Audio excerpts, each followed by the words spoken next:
or good afternoon, whichever. Okay, to understand what happened in World War II, you have to know a little bit about World War I. World War I, Germany lost the war. Hitler was fighting in World War I. And after they lost, they needed to pay a retribution to the other countries. Everything was being taken away from them, even railroad tracks. And Hitler saw what was going on, and he wanted to change that. So he tried at the beginning of the 20s, but he didn't succeed. He was put in jail. When he was in jail, he wrote a book, Mein Kampf, My Struggle. And more or less, he told in that book what would happen if he would be elected. Came 1933, he was elected. Very easy. People wanted him. Right away, he started to make camps. The first camp that he opened was Dachau. It was for political people. It wasn't a concentration camp. So it was political people, Jehovah's Witness, and communists. And slowly, slowly, he started to do whatever he wanted. Because the people didn't know at the beginning what kind of changes he's going to do. In 1938, he expelled Polish people that was in Germany.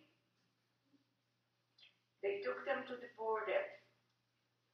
Poland didn't want them. Germany didn't want it.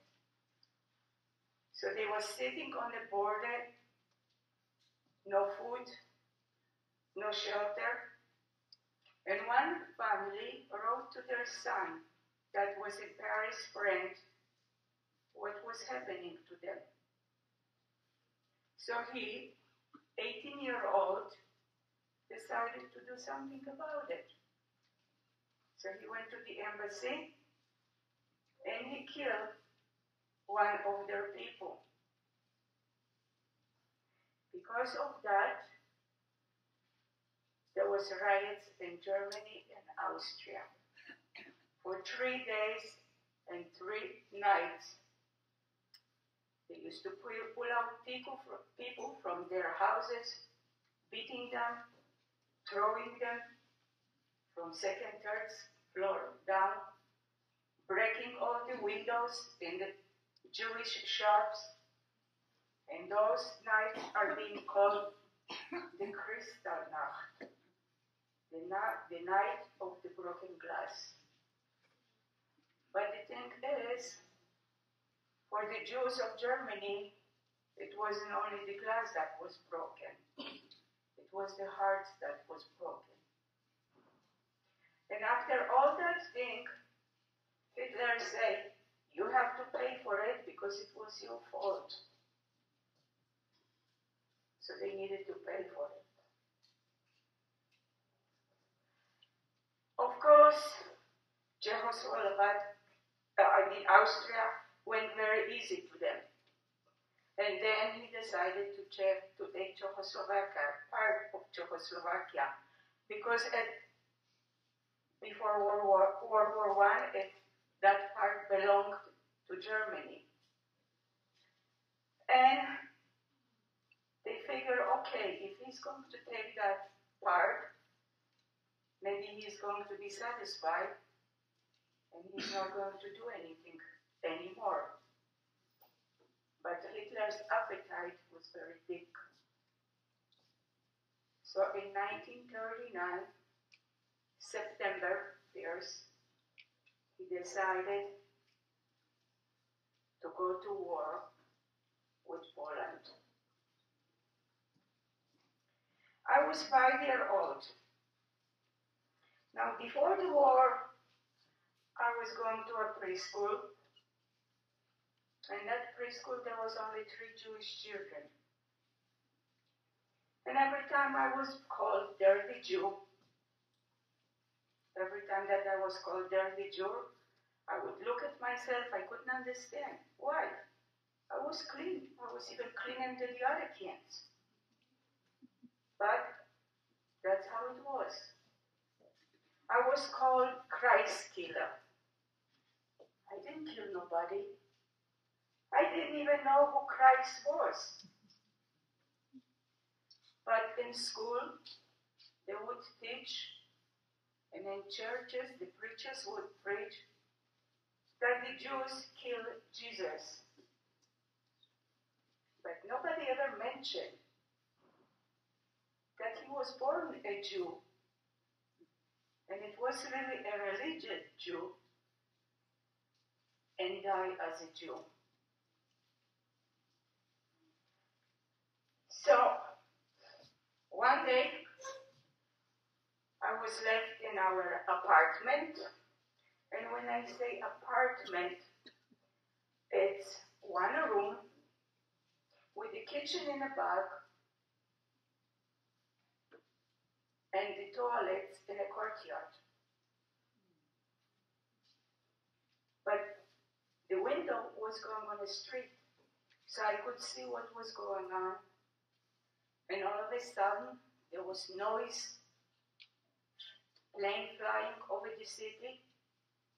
I didn't know exactly what was going on, but when I looked through the window, the whole street was like snowflakes, because one house got hit, and the blanket that was done from feathers was flying all over the street.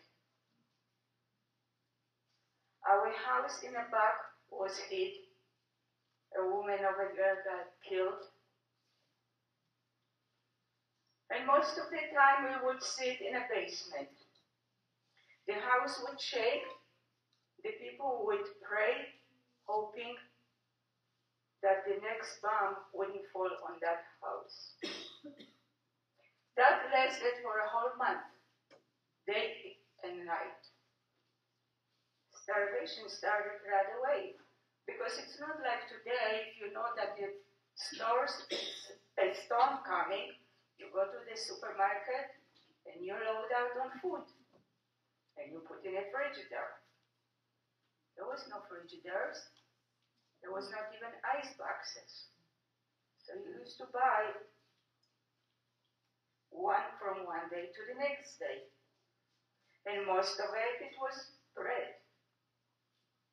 But the thing is that the bakery ran out of flours, so they couldn't bake anymore. They also bombed the water pipe, so it was shortage of water. So even before the German came in, starvation started. I was sitting in the basement with my mother crying from hunger. She couldn't do nothing about it. After 1 month, the Polish army surrendered. Most of them would fight on horseback against tanks. Came October 1st, the German army marched into Warsaw.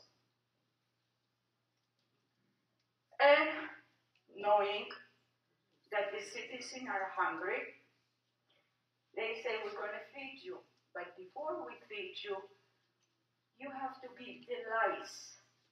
Because to them, everybody was dirty. My mother and I went to a place in a basement. You needed to get undressed completely, and you got sprayed with DDT. It's disinfected. That doesn't exist anymore because it's harmful. And at the windows, there was German soldiers staying and watching the naked woman and laughing, having a good time. After that, they say, okay, now we're going to feed you. But there is not going to be food for the Jews. And some of the Jewish people, they dress differently, they look differently. And if a person like that would stay in line, he would be pulled out, beaten up, and told, there is no food for you. We were staying in the line. My mother was holding me in her arms. When our turn came, my mother got a loaf of bread, and the German that was looking at the line gave me a loaf of bread, which was something unbelievable because nobody got 2 loaves of bread. As we was walking, at the end of the line was staying a woman who was living in our apartment building, and she hated us.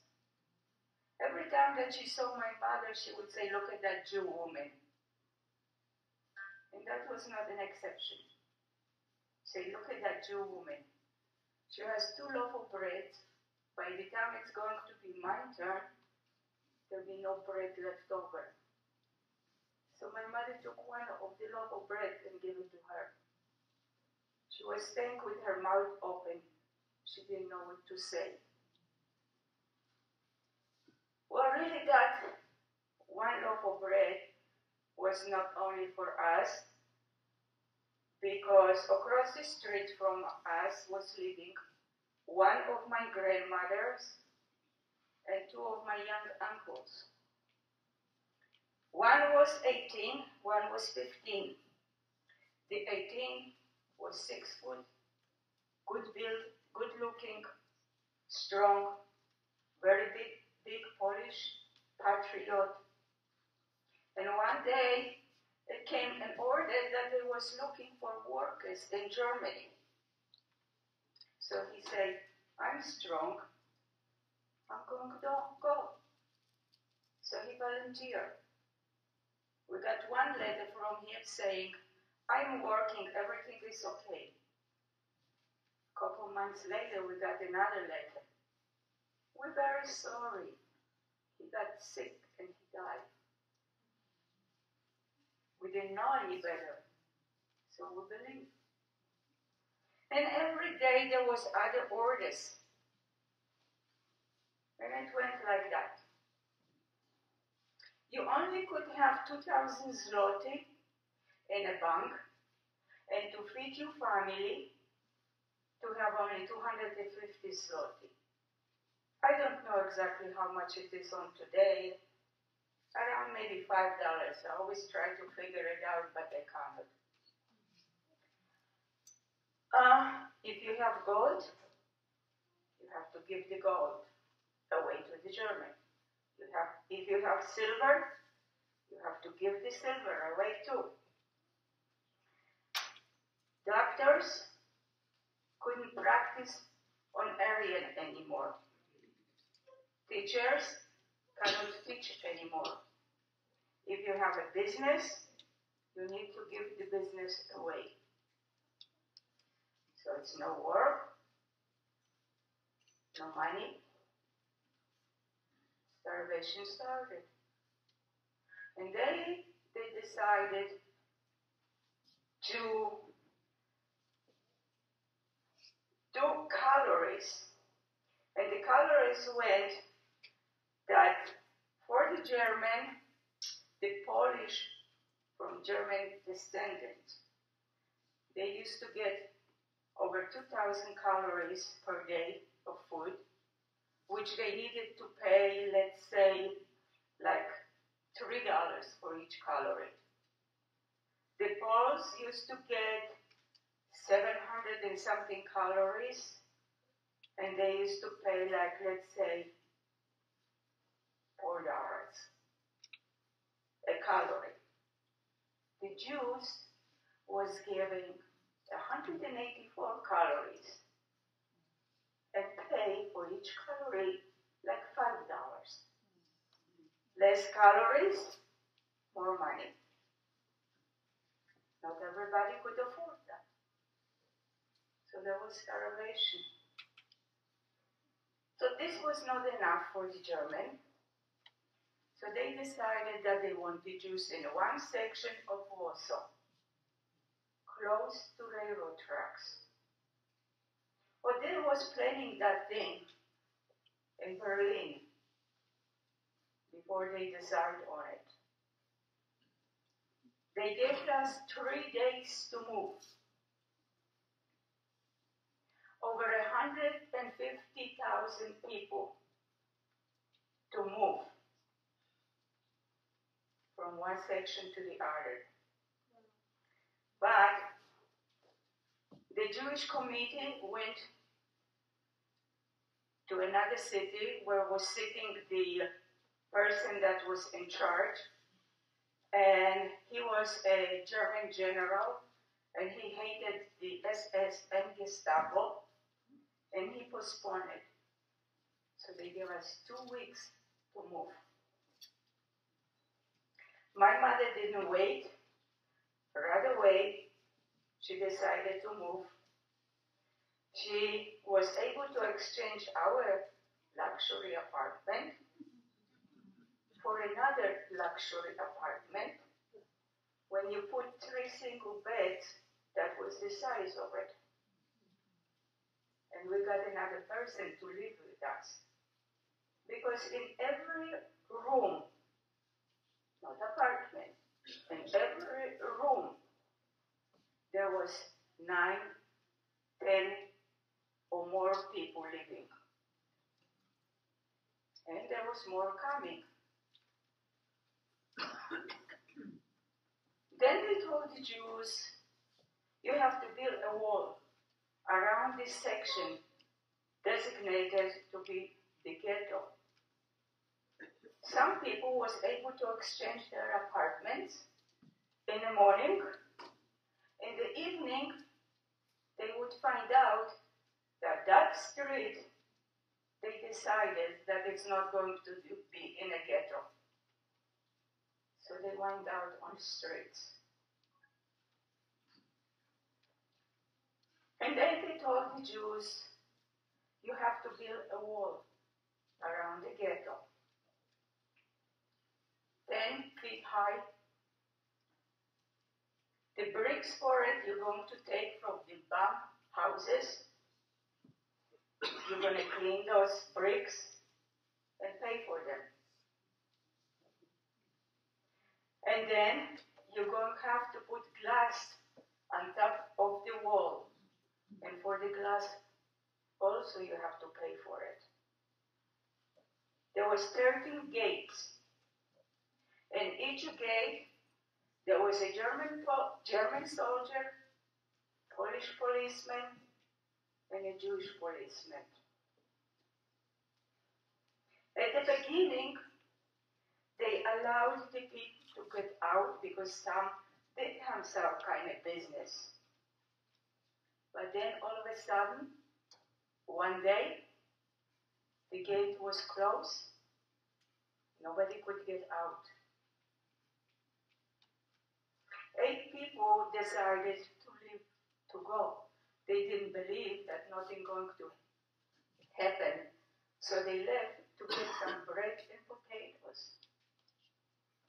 They got caught by the German and shot. Now, understand that I don't remember exactly the size of the ghetto, but it was only good for maybe 250,000 people. But we have close to 500,000 people. You couldn't walk the streets. It was so, you would knock against everybody, against person next to you. There was a big ghetto, and there was a small ghetto. And to go to the small ghetto, they built a wooden bridge. And that was a big trap, because the Germans used to like to go over there, get into it, catch the people, beat them up, or tell them to do different kind of military exercises. And anyway, even before the ghetto, nobody was safe on the streets. Because if a family would walk the streets, they would tell the woman to undress, as they told the husband to run from one corner of the street to the other, and they beat him.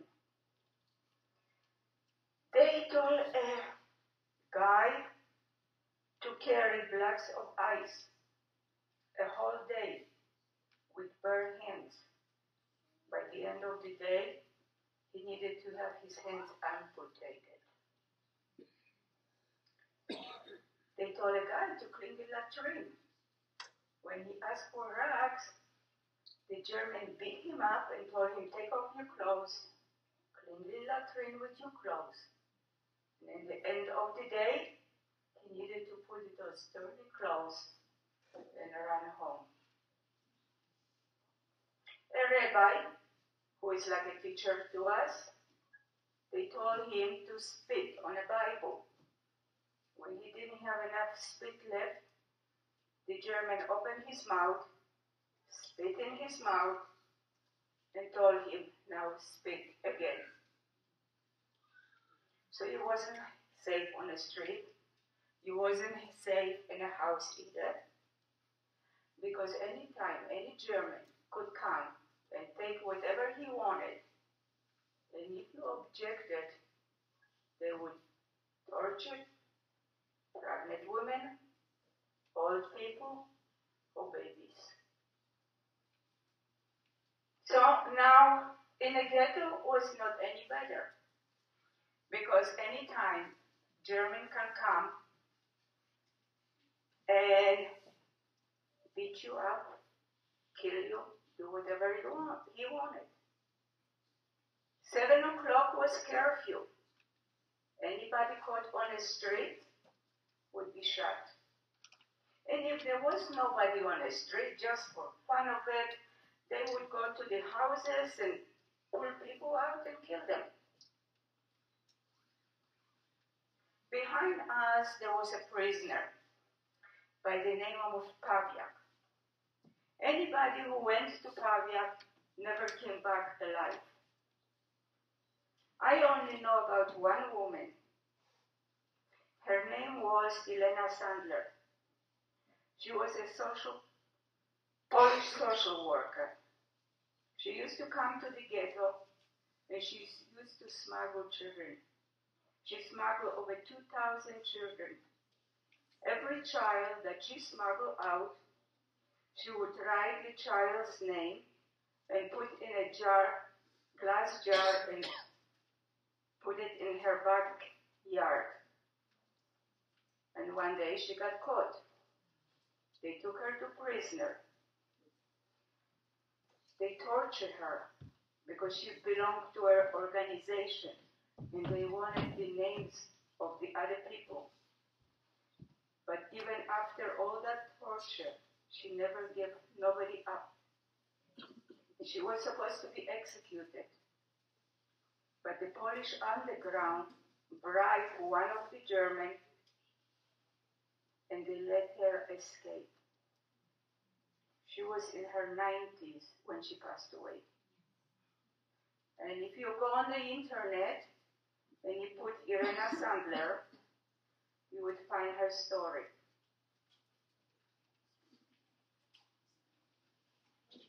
Now, one day, my mother and I, we was walking the street in the ghetto, and on the other side was walking an SS. And when an SS came to the ghetto, you needed to give him a whole sidewalk. And a small child didn't have enough time to get out of his way. He picked the child by his feet, knocked his head on the wall, and dropped the dead body in a gutter. And when you did walk the street, you walked between the dead. And it got that you didn't pay attention to it. It was like every day. It's like nothing happened because you figure, hey, today you're alive. Tomorrow you're going to be laying over there too. And if somebody died, because before some people didn't have money to pay for a funeral, but they got to the point that they didn't have any money. So if somebody died in an apartment, they just throw the body down on the street, and a wagon would come and pick all those bodies. Sometimes they would lay for 2-3 days before they would be picked up. Now, the situation was very bad in the ghetto. There was a little few kitchens that the committee opened to give some food to the people. Usually you needed to stay in line to get a slice of bread and a water in soup that maybe a potato peel would float in it. And if you didn't take that slice of bread and hide it, a child would come, snap that piece of bread, and you would go hungry. Or even if there was sewage water, you would throw in the sewage water, then pick it up and eat it. Now, because of this situation, it became necessary to smuggle food. There was professional smugglers. They made lots of money. There was quite a few people that was rich. They could afford. They did have good life over there. And especially the police or the people that was in charge. But most of it was people that didn't have any money. So it got necessary to smuggle. And who the smuggler was? Most of it children and women. Now, the thing is, that was an order. Any smuggler caught would be shot on the spot. And how do you get out from the ghetto? If there is a rumor that there is a hole in the wall, everybody would run or through a sewage or through a basement. Many times my mother and we would stay by the gate and wait for a good German to let us pass. And it's no picnic in a bitter Polish winter to stay for hours and to wait for a good German. I would cry from exhaustion. The tear would freeze on my cheeks. Sometimes there was one with a heart, but not too often. And then we would go to our friends. One of them have a restaurant. My mother would work there, and I would help her. And we would bring food. But every time it got harder and harder. And one day, a friend of ours, who was a Pole, who was working in the ghetto, because there was factories for the Germans over there. There was making uniform, helmets, and other things. And he was a foreman in one of the factories.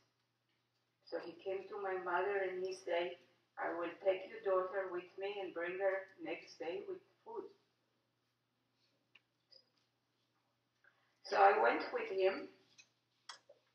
They slaughtered a pig, and the fat that is on the pig's stomach, with the skin, they wrapped around my body, under my coat, so I wouldn't carry nothing. We came to the gate. The German asking for papers. Alles in Ordnung, everything okay? And then he looked at me, and he put his hand on my shoulder. And he said, are you called my child? And I was sweating with every pore in my body, because if that hand would go a little bit lower, it wouldn't be my child. It would be a bullet on its spot. And the thing is that the funny thing really is, or maybe it's not so funny, but the Jewish police, it seems that if you give power to a man, he's really taking it. And the Jewish police wasn't any better, because they was the one that used to caught the smugglers and bring them to the German, so the German could shoot them. So anyway, one day, again we left the ghetto. And my mother said, we're not going back. We didn't take nothing with us. We just, whatever clothes on our back we have. We say, this is not kind of living. So we started walking the streets, sleeping in basement, sleeping under the steps. And the thing is that my mother was a manicurist. And she did have a very large clientele, Polish clientele. So the thing is that many, many people knew her and knew me too. And if you think that a city is a big city, when you want to hide, it's not a big city. So one day, as we walked the street, the woman that my mother gave the bread to saw us walking. And you never knew who was your friend and who was your enemy, because they would tell you, follow me, they would take you to a police station, give you up, they got paid, you got shot. So she said, what are you doing here? And my mother said, we're looking for a place to stay. So she said, okay, come with me. She didn't have an office building in a cemetery. She was selling the headstones. Every single day, she would come from her home, bring food, and share food with us. During the daytime, we didn't have fire in that little stove. But during the nighttime, we was freezing, because the smoke from the chimney would give up that somebody is living in a cemetery. So you see what happens? Sometimes a loaf of bread can change a person completely and save your life. We stayed with her for a while, and then my mother found another place, which was very close to the walls of the ghetto. Now, what was happening in the ghetto? Every day, 6,000 people needed to show up in the railroad station. And if there was not enough, if there was no 6,000, and if you was the lucky person who walked the street near the railroad station, you would be picked up and thrown with the other to the cattle cart. They would pack people like sardines. There was a small window with barbed wire. The door would be locked from outside. Soldiers on top of the carts with machine gun, so nobody could escape. And the train started to roll. Most of them rolled to Treblinka concentration camp. When over there, they would select by sex. Male one separately from the female. On the wall, there was a sign, showers. You would go to the showers. You needed to undress. If you have any gold or anything, you have to leave behind. And they tell you that's the shower. You go, you take a shower. The only thing is, it was not a shower. 10, 15 minutes, everybody would be dead. I used to have a friend, he was 15 at the time, when he pulled his parents out from the gas chamber to burn them. Can you imagine a 15-year-old to do that? So that was Treblinka. Auschwitz was another one. Over there was a Dr. Mendele. He would stay and he would say, you go to the left and you go to the right. One would go straight to the gas chamber, the other to work. And he loved twins. He used to take them and sew them together without any medication.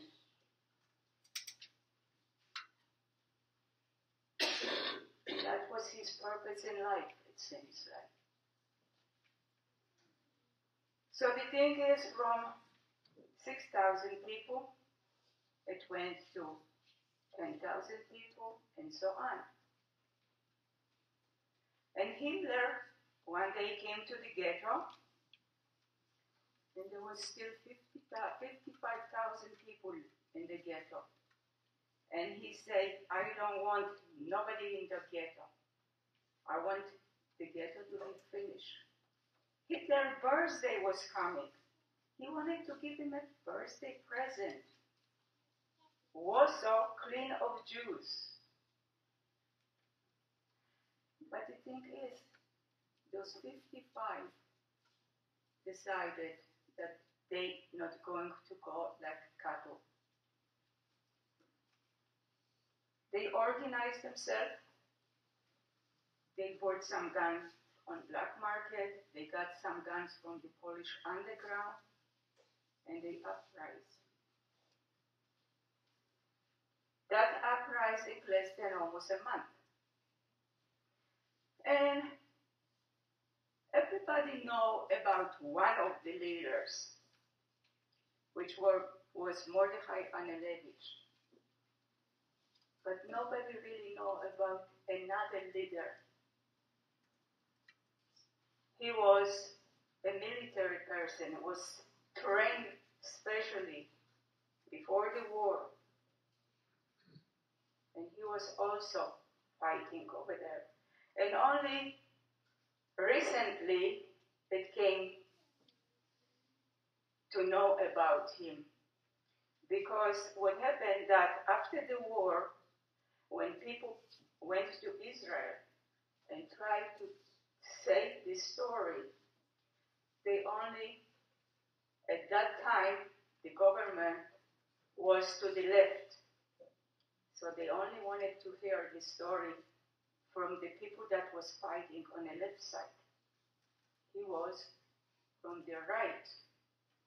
And Ben Gurion, who was at that time in charge of Israel, didn't want to hear that. So just recently, well, not so recently, but a few years back, his name came. And now even a movie is being done, which is already finished. And I'm supposed to get that movie. I'm just waiting for English subtitles. He was the one that hoisted two flags on one of the buildings, one Polish flag, one Jewish flag, that was flying for 4 days before the German was able to knock them down. And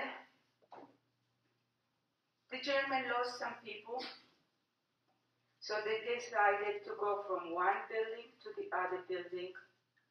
And as they walked into each building, they were pulling the Jews out.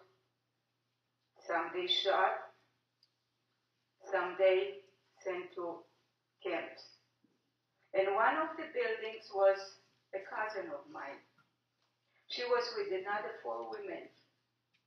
When the German came to the building and saw them, they took them to the roof of the house and they told them to jump. 4 of the women jumped from one side and they got killed. My cousin asked if she can go and jump from the other side. And the Germans say yes. So she jumped from the other side. She got caught on a pipe, slid to the ground. When the German came and saw her standing over there, said, now you can go to a camp. She was sent to Auschwitz concentration camp. Now, sometimes people ask me about the numbers that people have on their arms.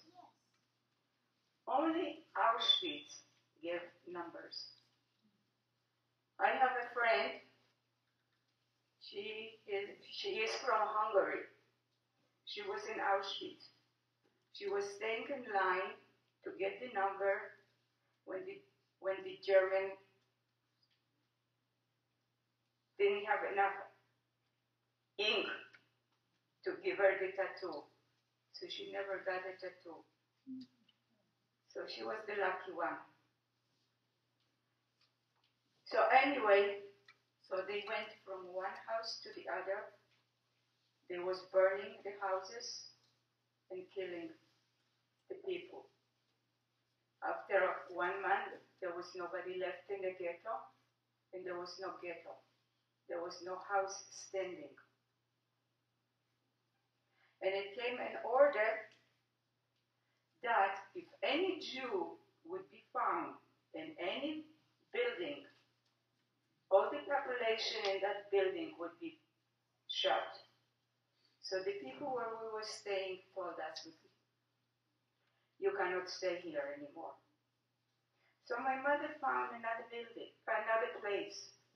And that was really much nicer from the first one, because in the first place, we was sleeping in a kitchen on a trunk that probably was the size, maybe a little longer than that table, with a bump in the middle.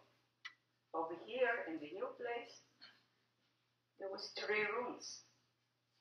The lady of the house had 1 room, we got another, and in the 3rd room, she was raising rabbits. And let me tell you, Polish rabbits are big. Like little horses. But they also was baby rabbits. And I didn't have any toys, so I tried to catch the baby rabbits and play with them. But the daddy rabbit didn't like that. So every time, he was catching me and biting me. And I was so afraid of him. So one day, she decided to do a rabbit stew. Boy, was I a happy kid. And that stew was delicious. Now, Warsaw is divided by the river Vista. And supposedly the Russian front was already across the river. But the Polish underground that in 1939 escaped to London, England, didn't want the Russian to come to Warsaw. So now they told the Polish underground to uprise. This uprising lasted for 2 months. We was locked in a basement from outside, and when they came, they throw a hand grenade down the steps and start to tell everybody to get out. And my mother said, we cannot go out. We don't have papers. But like 10-15 minutes, somebody else came and they say that they're going to put the house on fire. And I say, I'd rather get shot than to burn alive. So I started to kick the door till it opened, and we started to walk And sure enough, in the middle of the street, there is a German patrol checking papers. And you know, the thing is that eventually you become street smart. And if you want to survive, most of the time, you know what to do, and it doesn't matter if you're a child or no. I mean, in a situation like that, you grow up overnight. So my mother said, do something. Well, I'm a little kid, what can I do?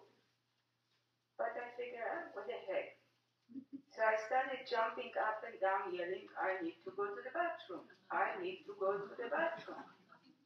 And one of the Germans said, you see that building over there? Go do what you need and come back. Instead of coming back to him, we went behind and we started to walk. This was August, hot.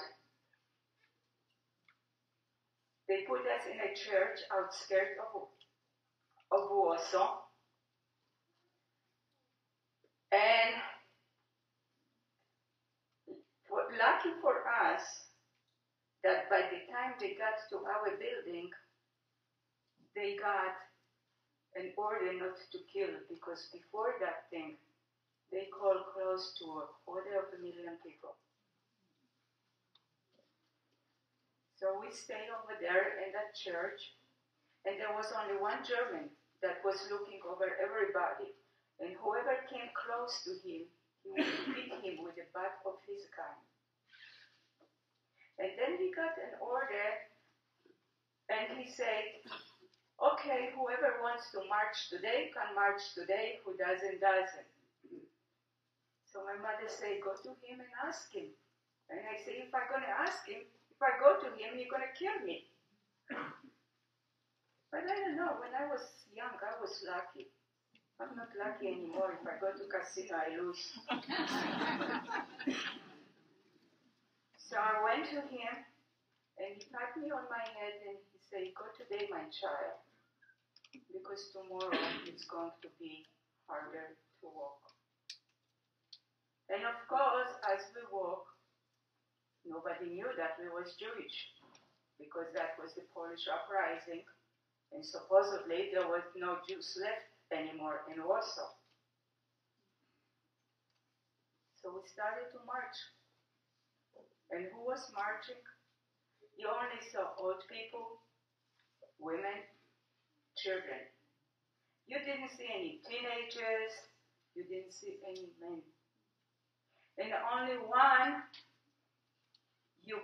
soldier from Ukraine on a big horse would go around the column, all around, making sure that nobody escapes. We went probably 6 or 7 miles till we came to a little town. There was over there a rubber factory. Half of it was a factory, half of it they made as a hospital. All the big shots German, all the workers Polish, standing in a line and watching the bandits from Warsaw coming and asking questions. What happened? And of course, with all the Germans standing over there, we couldn't say nothing. And one of the women said, oh, that little girl I would take. And my mother said, what about me? So with all the German over there, she didn't know exactly what to say, but she said, if you can pass the line, I would take you too. So they opened the line, we went, they took us to the office, they gave us water right away to drink, and she disappears. And a German officer comes, and he says, do you know where you're going, where you can go? And at that moment, she came back. So he didn't even want us to go through the front door that we came. He said, I will take you through the back door. And he led us through the back gate, which was very close where she was living. And as we stayed, because she was waiting for her sister to come with the key to her apartment. So as we stayed, the guy on the big horse come running over there and saying, "Any bandits over here?" My mother was holding a little basket, so she threw it in the bushes. And we say, "No, nobody here." So he left. And of course, somebody needed to make a living. So I made a little box, put it on a string over my neck, and I was selling cigarettes in that factory hospital. And I was doing really good business. And one day I came, and the Aggie kids, they were so happy. They was dancing, yelling, screaming, and I said, "What happened?" "Oh, they caught a Jewish engineer, and they shot him." I went in a corner and I started to cry. I cried for that poor man, and I cried for the kids because I couldn't understand how children have be so happy to see somebody being killed. And the woman that took us in, her sister befriended a German soldier. And from time to time he would come and bring some food. And one day he came and he gave us a blanket, because we were sleeping on the floor without no pillows and no blanket. And to this day, I have still that blanket. It got smaller, but it's still a piece left over. And then came a German tank division, and they was looking for people to work in their kitchen. And my mother went to work to peel potatoes. And a couple of days later, a German officer came and he said that he needs somebody to clean his room. So my mother went to clean his room. The next day came a higher German officer and he said, "Who cleaned that room? I want that person to clean my room, because it was such a good job she did." And the pay for it that was that the children from the women that was working would come with a pot and they would get soup that was left over. And you always wanted to be the first in line, because that was the best part of the soup that you could get. And one day I was staying in line, and for some reason, I don't know, I was laughing. And the German that was looking that we should stay in line over there told me to be quiet, to shut up. And I didn't like what he told me to. I started to curse him. And he didn't like that. So he picked me up and he wanted to throw me in a well. Lucky for me, another German came and told him to leave me alone. Then they left, and it got quiet, like before a storm. You didn't see any German, you didn't see nothing. The only bread that you could get was with kerosene in it. And then one day there's a rumor that the Russians are in next town. So I started to run to that town, and sure enough, there is the Russian tanks with the red star. I jump on one of them as they start rolling to the town where we was living. All the people were standing on the street already waiting. And by the way, that next town, there was a camp over there. Whoever came to that camp was selected to be sent to different camps. So that was our luck, that we never got as far. So we got liberated. But Russia was a communist country. So we wasn't really free. I got very sick. I was sent to a special place, and I needed to make up lost time in school. So I started jumping classes, not only to learn Polish, but also Russian. Eventually, I was sent to an orphanage because my mother needed to work and she couldn't take care of me. And then came 1948. The United Nations designated our old country back to us. We put our papers to go to the state of Israel. Because many people after the war that went through concentration camp, labor camp, came back. Some that they didn't have houses and other things, they wanted them back. And when they came back, the Poles killed them. I didn't want to stay in a country that I wasn't needed or that I wasn't liked anymore. So we put for papers. We waited for 2 years before we got permission to leave the country.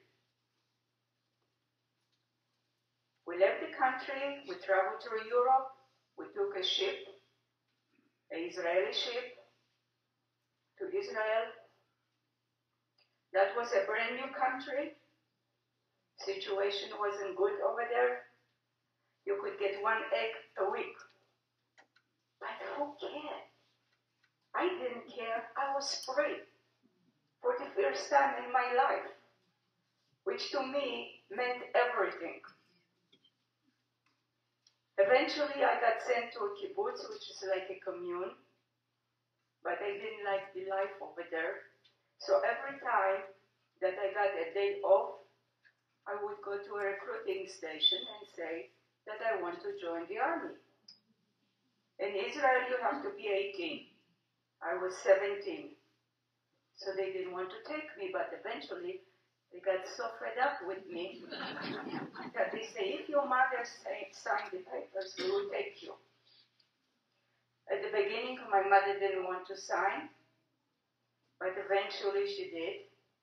So I joined the army. I was in military police, K9 unit. After finishing the army, every year I needed to give at least a month back to the army. So in 1956, when the War of Suez Canal started, I was in it. Now in 1957, I came to the United States. My my grandmother, who came to the United States in the 30s, wanted me to come, even before, but I didn't want to come. But eventually I decided, okay, I was the only grandchild left alive, and she was getting old and she wanted to see me. So I came to the United States, and I met my husband. So I got married. I got 2 children, and when they grew a little bit, we decided to go back to Israel. So when the Yom Kippur War started in Israel, we was there.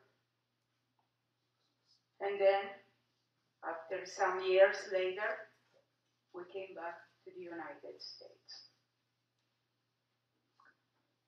And we was living in New Jersey for quite a bit of time, and then I got sick and tired shoveling snow. So we moved to Arizona. And this is my story.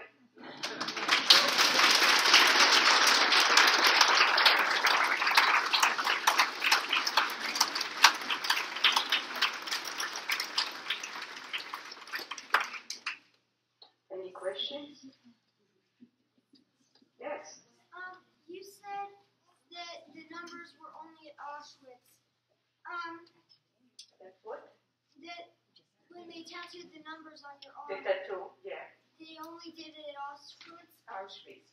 I've heard from other sources that they put it on in different places. also. Well, I didn't hear about it, so maybe it's something new.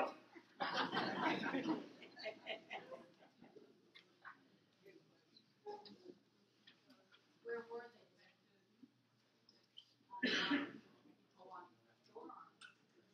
Of here. Yes. So your father had come to America before? No, my father and his brother, my uncle, in 1939, when the war just started, they decided to go to Russia. Okay, my uncle, to be in Russia, you needed to become a Russian citizen. My uncle decided to become a Russian citizen. He got sent to Sibir, and eventually he came back. My father, for some reason, was coming back. He got caught by the German and shot.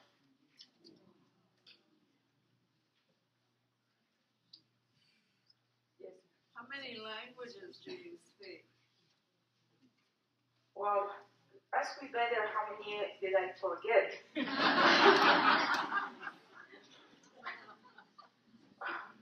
I knew German, Polish, Russian, Jewish, Hebrew, and a little bit of English. Yes? You mentioned the SS. What does that stand Special service. There you go.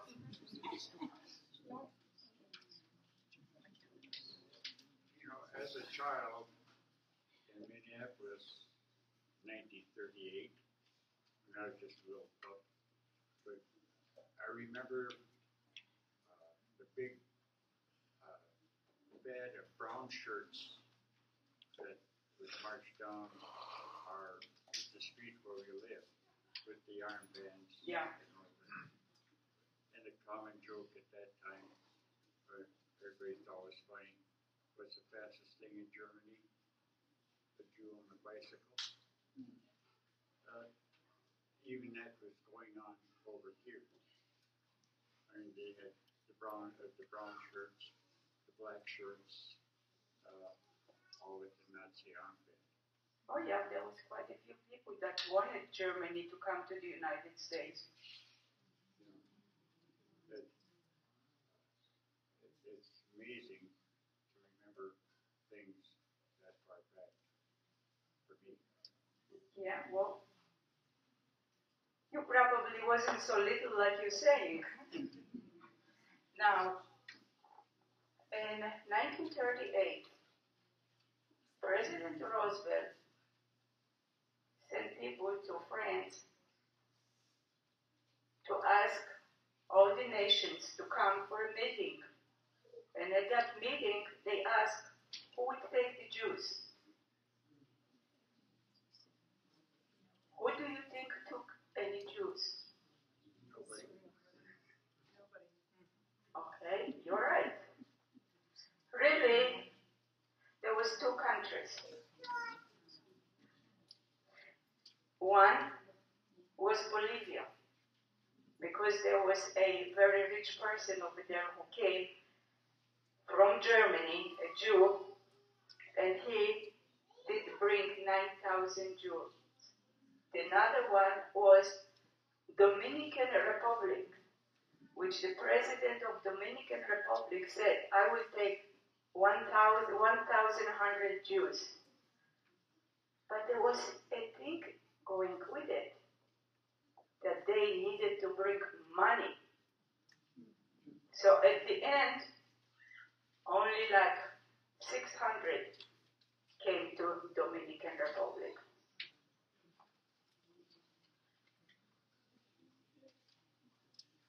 You said when you first came to the United States, you had grandparents living here already? My grandmother came to the United States in the 30s. Because she wanted to come, or? Well, not exactly. Her sister came after World War I, and the sister wanted her to come. Okay, so she came, but by the time she came, the sister died. And at that time, you need somebody to take you off the ship. Okay, so there was the children of the sister didn't want. They figured an old woman from Poland, from a little town, they didn't want to take her. So a cousin came and picked her up. But after a while, they become friends with my grandmother because my grandmother was a very beautiful woman. So that's how she went out. What happened to your grandmother and your uncle who lived across, and your young uncle who lived across the street from you? The younger uncle, I don't know. And the other grandmother, we don't know.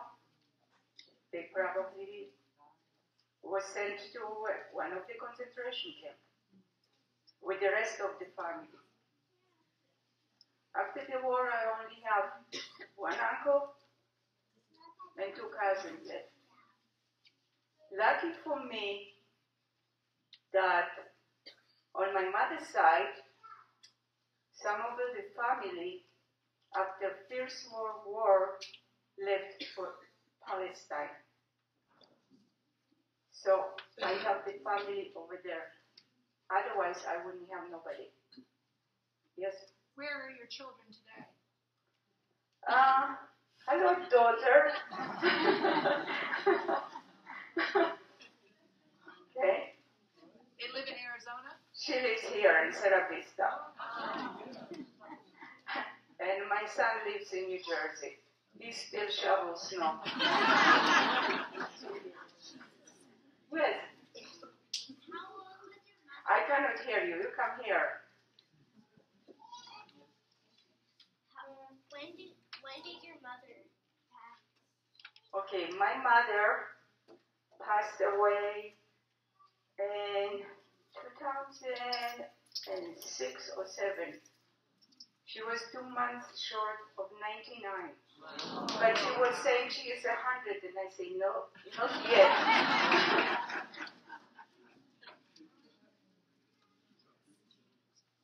Yes.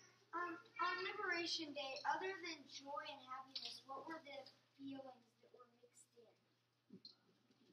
There was no liberation there, really. Because the German got kicked out, but the Russian came. So there was not really a liberation. Of course, at least we was sure that we not going to be shot, but still we wasn't free. How did you avoid going to the concentration camp? Was it just outsmarting with you and your mom? Plain luck.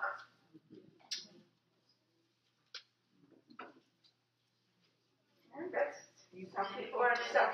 You blended in, they didn't know you were Jewish. I blended in because I didn't look Jewish, and in my house when I was, my parents used to talk Polish, so we spoke fluently Polish. When they didn't want me to understand, then they were speaking Yiddish. But they didn't know that I understood everything, you know? So, but I mean, you know, but, so the language we didn't have where some people didn't know clean Polish language. And they didn't look Polish. My mother and I, we look, you know. Where did you live, though, at first? Were you in Germany or Poland? Poland. All the time in Poland.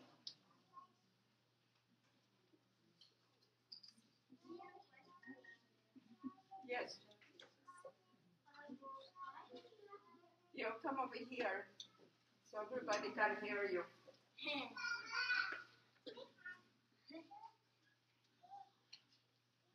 Why did you have to get out of the ghetto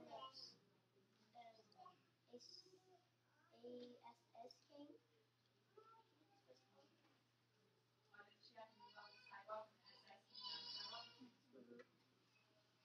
Yeah. I don't really understand that. Why did the Jews have to get off the sidewalk when the SS starts anyway? Well, no, I wasn't on that side of the sidewalk. I was on the other side. And that was lucky for me. Because if I was over there, if I wouldn't leave the sidewalk, then I would probably get killed. He's asking why did they require Jews to get off the sidewalk? Because They were Jews. because the thing is like that. First of all, there was sign that there is typhus and other sickness in the ghetto. Because of the population, the amount of people that was living in the ghetto, there was lice all over. Okay? And maybe because of that, they didn't want to get close to anybody, or because they just wanted to kill people. You know?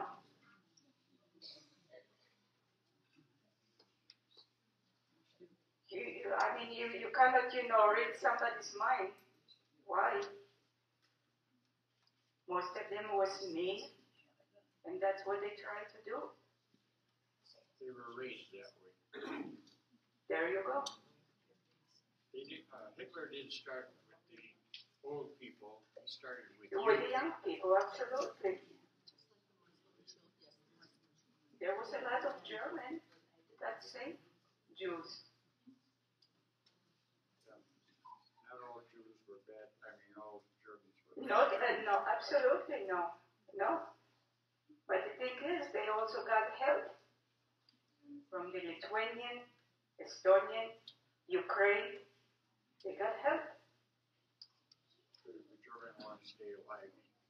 He lived German at the time. Well, They conformed. yeah, but I think it got hard to get out from Germany after 1938.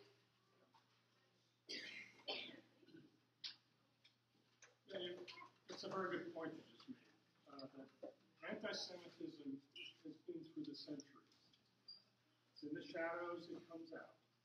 In Hungary today, I just came back from 3 weeks in Hungary. It's there. They're blaming Soros for all kinds of problems. I blame him too. Well, he does a lot of good things. At any rate, but the point is, they associate him because he's a Jew. Yeah.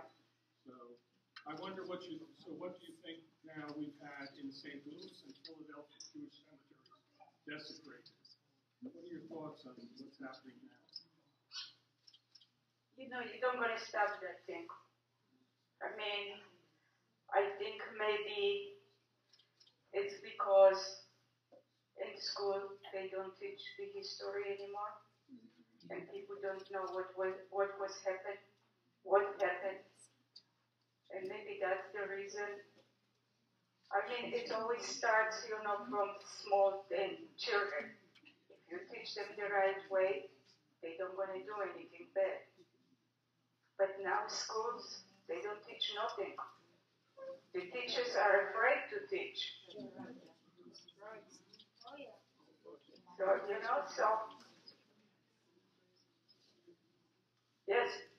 I would hope and pray that this desecration of the Jewish cemeteries is coming from being prejudiced on the other side.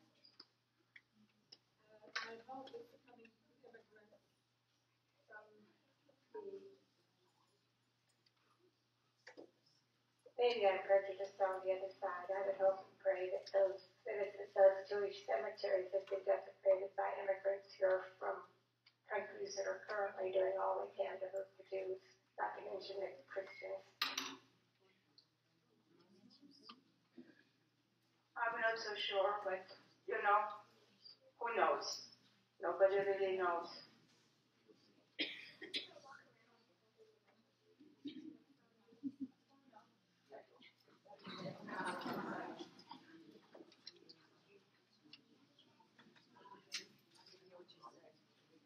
I know that they're teaching some of the Holocaust at JC and but I don't know if they do across the board.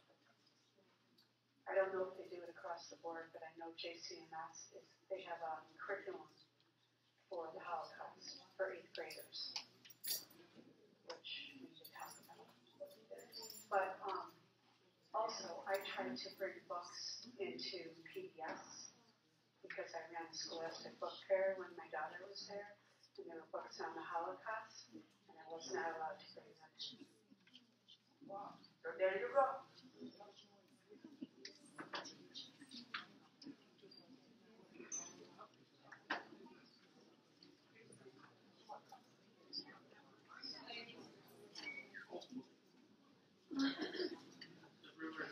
I was just wondering, when you were in Poland after the Russians came in, you were waiting 2 years to go over to Israel.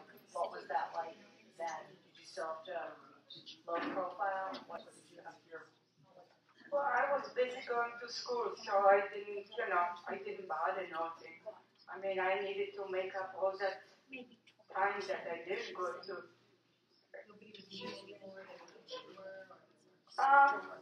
Nobody bothered me, okay, personally. I don't know what was happening otherwise. I mean, some people probably, yes, but... well, we did have shelter because at the beginning, when the Russian came to the town, when I was living, and I wanted to be a Girl Scout, and I needed to have a uniform. So a Russian general gave me material to make a uniform. And some of the officers that was Jewish, when they found out that there is a mother and a daughter Jewish that survived, they couldn't be any better. They say, whatever we need to do for you, we will do it. And they found a place for us to live too. So then it was okay to be Jewish. So, yeah, well, at the beginning. And the thing is that we left Poland really at the beginning. So I don't know what was later on, what was going on. What happened when the U.S. came in? There was no U.S. in Poland. No. No, not in Poland. Do you think there's a correlation between European countries not taking in Jews with suddenly the European countries taking in many Syrian and North African and other refugees? Well, not all the European countries. Okay? Poland and Hungary doesn't take any Muslim. Okay? And that's now there is problem because of that, because the other countries want them to take, and they don't.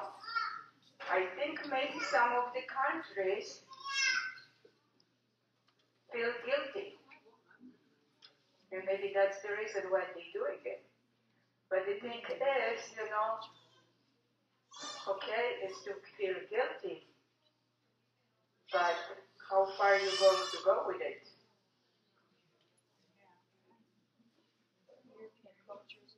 It's finished. It's finished.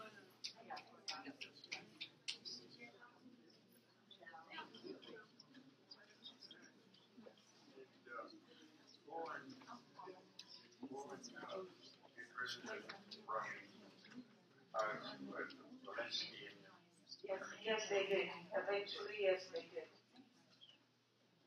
Well, I don't really need that. I have a really loud voice. Okay. I grew up on Long Island, New York. We retired here. We were both from New York on Long Island. We were in law enforcement. And we're Jewish. And I had very thorough Hebrew education. So I remember from back then, okay, and everything that went on in the United States, on the East Coast, and the feelings of people, pro and con. And I just wanted to say, and I feel I have to say this, my husband and I served at Ground Zero September 11th, responders. Okay? So I saw firsthand what hate does. Okay? And the countries that are not letting the Muslims in are very wise.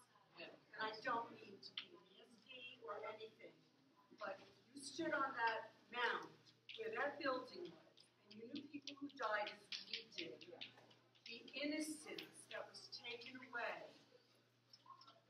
and then you relate it to the Holocaust.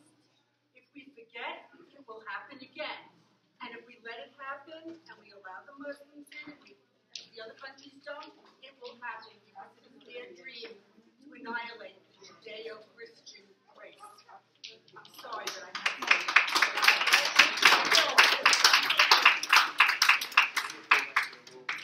Romans were defeated from the outside.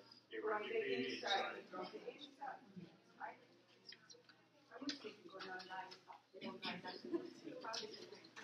Oh, really?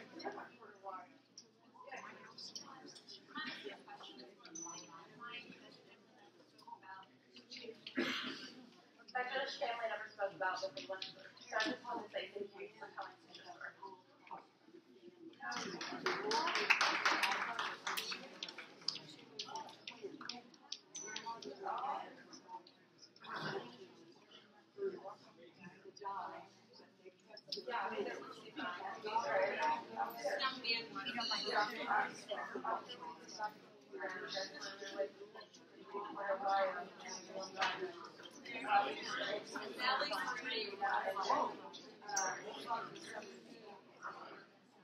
She knew of the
Because he asked you for Yiddish.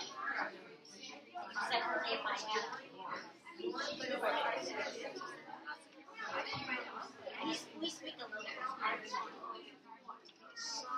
It's at home.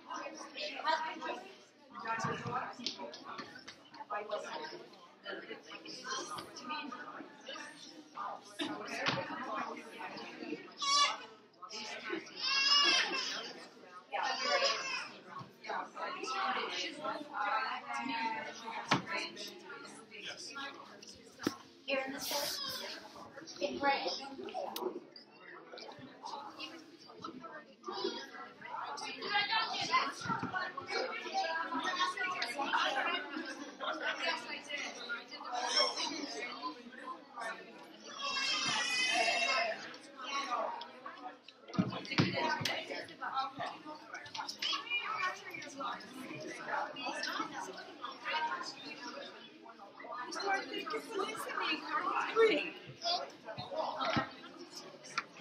Wanda, it's been a few years since I've heard anybody speak on the Holocaust, but I must say you are a good presenter.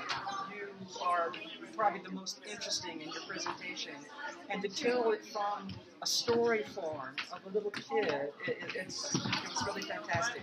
Thank you. עכשיו כמעט מדברת עברית? בטח, איזה שאלה. או, וואו. את יכולה לדבר איתי? את רוצה? אני לומדת עברית, אבל אני... איפה את לומדת? Wow, what was the name of it? It was online. I don't know these words. I can say the dove likes warm milk, but I can forget everything else. Online through eTeacher, but they were really expensive, like $1,000 for a course. They're out of Israel, and you get on it, you see a teacher, you wear earphones in your class. Okay, if you organize a group of people, So that's enough. okay, they would have to pay, but not too much. I have a friend who is a teacher. She lives in Tucson. She's looking for a job. And she's willing to come. Is this your daughter? With the dark hair. Yeah. And your grandson here? It's not the guy asking all the questions. No. Oh, with the striped shirt. Yeah. He just came back from Israel where he spent a year going to the University of Haifa. Oh. Stop. You're making me nervous. Quit. About 3 years ago now, I You cannot do it. Only people that live in Grand Valley can forget. She has to forget words in 4 different languages. I You know, got a problem. I went over there. What's the group? I did volunteer in Israel, and I worked outside of the. I can't remember the biggest city in Israel.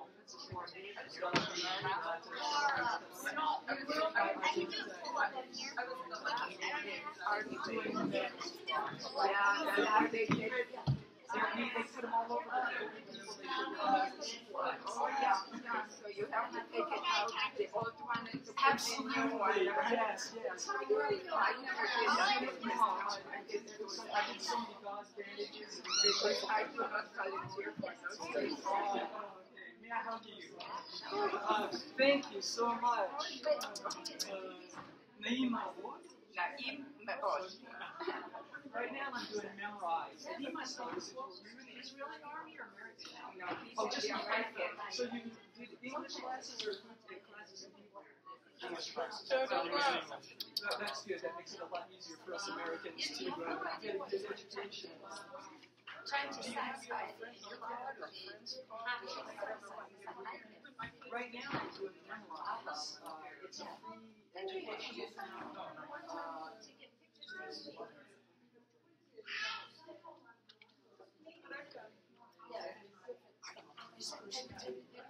You say he's a very intelligent woman. Just buy a damn snowblower? Who wants to live in Jersey? Oh, I agree. I'm Army family, but I grew most of Maryland until Arizona. But our population has gotten so big, all I live in a beautiful farm area, now it's mostly suburbs of Baltimore. Yeah. You know, it's funny that you mentioned before about the Vista growing, right? The people moving here. Somebody, I've never heard it before. Maybe it's the whole thing we've all heard, but someone was describing Vista a few weeks ago. And I said, I'm not worried about it growing in Tucson or Phoenix. We came here because it really can grow like that. It's so dependent on the military. Without that, it's nothing. He said, we refer to it as the city that can't grow up. And I never heard that, but I loved it. It's crazy. We can't grow up. I like that. We came back here 23 years ago. It's grown so much here. It used to be like Pride Boulevard, used to be like Saturday and Sunday. So wait a minute, so maybe you saw, because somebody was telling me that few years back, the Danny was on fire and people came and was just sitting on top of the car and watching Danny being burned, and that was the rented statement. Denny's? I don't know. But 92, ride my bike. But I can see where that can't continue. It's limited. No, it can still grow. And if you go that way, it can't grow towards the military ground if you go that way. And now, developers, the biggest developer in town is a guy who lives in Hawaii. He doesn't even live here. And they Joseph, no. Stop right. Stop! And putting billboards up. Nobody likes to stop the show. One of the size of Tucson was in 1958.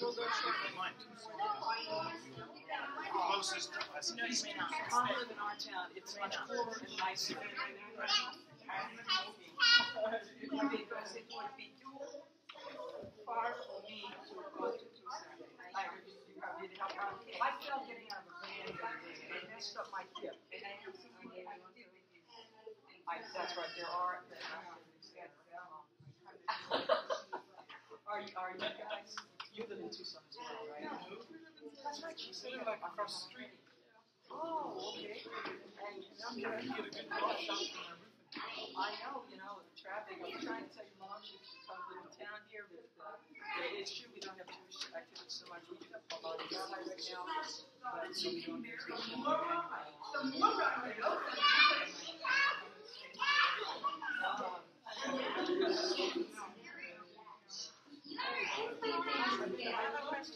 I got down there at the hill and looked up the mountains.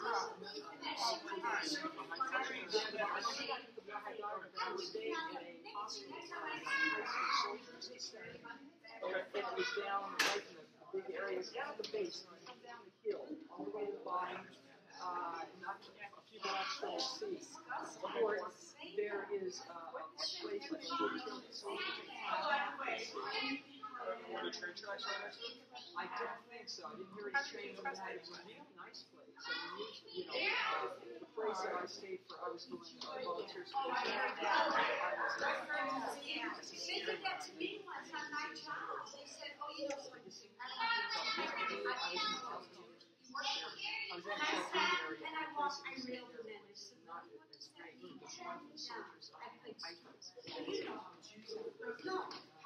Nice meeting you all. Thank you so much for coming.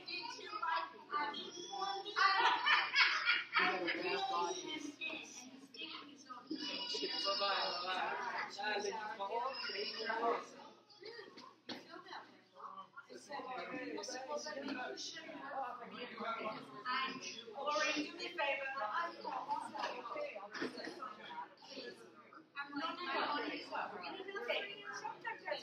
comes, you know. I know. When they're soft, you kind of always, you know.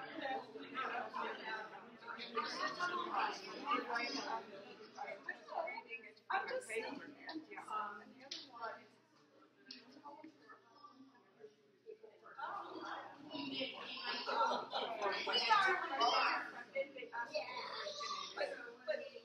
Sometimes I do, sometimes I do.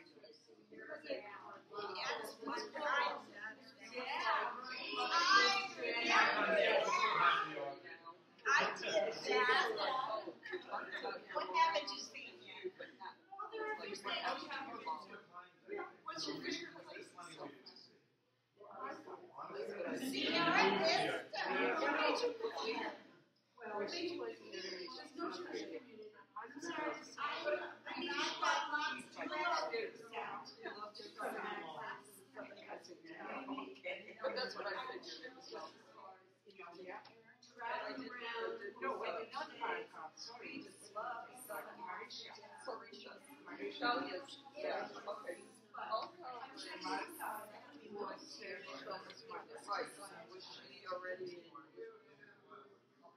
She was already in Israel. I went to Wanda when I came to Israel. She was safe, and we asked her when our kids to Wi-Fi, and if I could ask her her name, I would know that this was my family. Her name is Norma, first generation. And so I ended up coming here. I wanted them to have keep a relationship, and I was still in Buffalo. And I moved here, so they know each other. So she would go like that when I was getting yes, yeah. This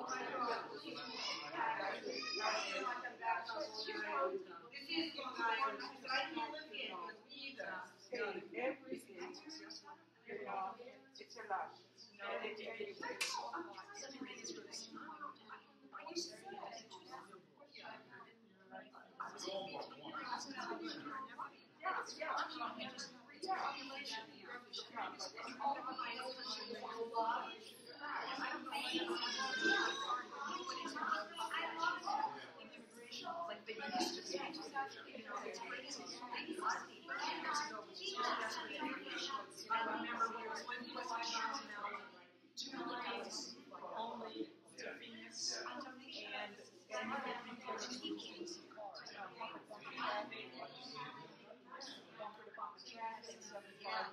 and 6 lanes. I know. So I want to help her find it all. But at least walking distance. So why didn't you just talk to me? I didn't figure out his work. I like work, but I don't want to totally.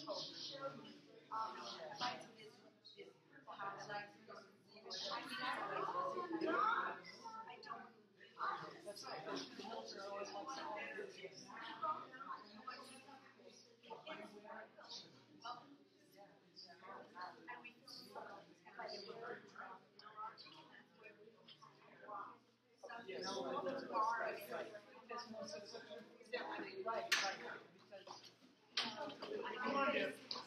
We're not a typical.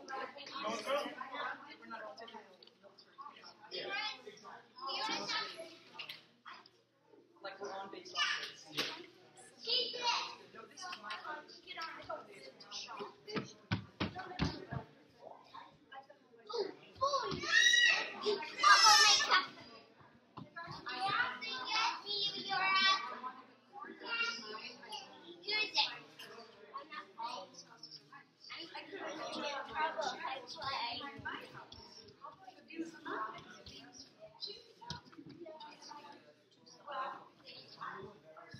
Hello, Mr. Computer.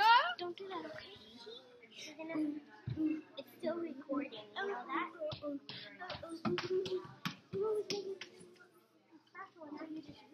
Sorry.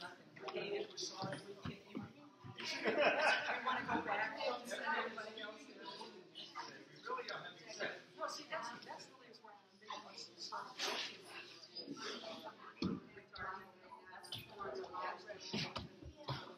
She didn't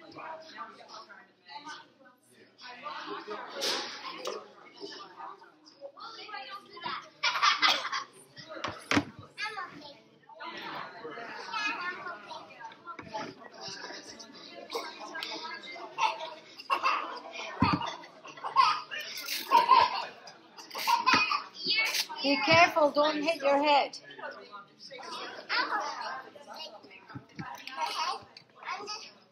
Yeah, I know, but don't fall and hurt your head, okay? It's okay. I'm so great at it. Be very careful.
Yes.